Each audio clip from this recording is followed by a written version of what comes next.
Hello everyone, আমি রিঙ্কি জাহান। আজকে আমার স্টুডেন্টদের নেল ক্লাসের কিছু কাজ তোমাদের সাথে শেয়ার করব এবং এটাও শেয়ার করব যে আমি কিভাবে ওদেরকে কাজগুলো দেখাই।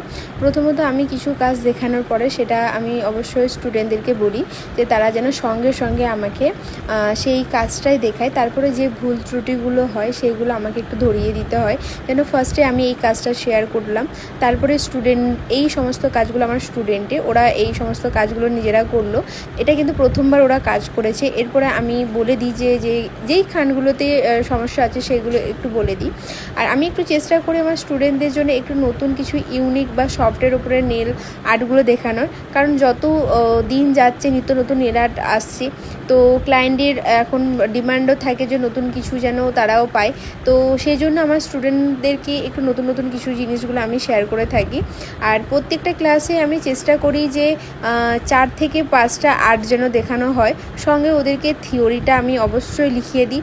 কারণ আমার কাছে যেটা মনে হয় নেলস জিনিসটা এত টেকনিক থাকে, এত জিনিস থাকে, সেগুলো মনে রাখা সম্ভব হয় না। মেকআপের মতো তো একদমই নয় যে 4-5টা জিনিস আমার পরপর মনে রাখলাম, সিটিএমের পরে এটা ওটা করতে হয়, এরকম নয়।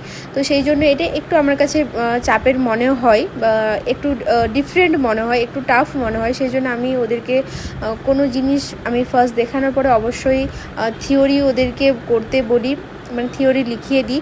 তারপরে ওদেরকে আমি প্র্যাকটিস করতে দিই, তারপরে ওরা আমাকে প্র্যাকটিস করে দেখায়। অনেক দিন পরে নিজের ভয়েসেতে ভিডিও দিলাম, অবশ্যই তোমরা দেখে জানিও তোমাদেরকে কেমন লাগলো। Thank you.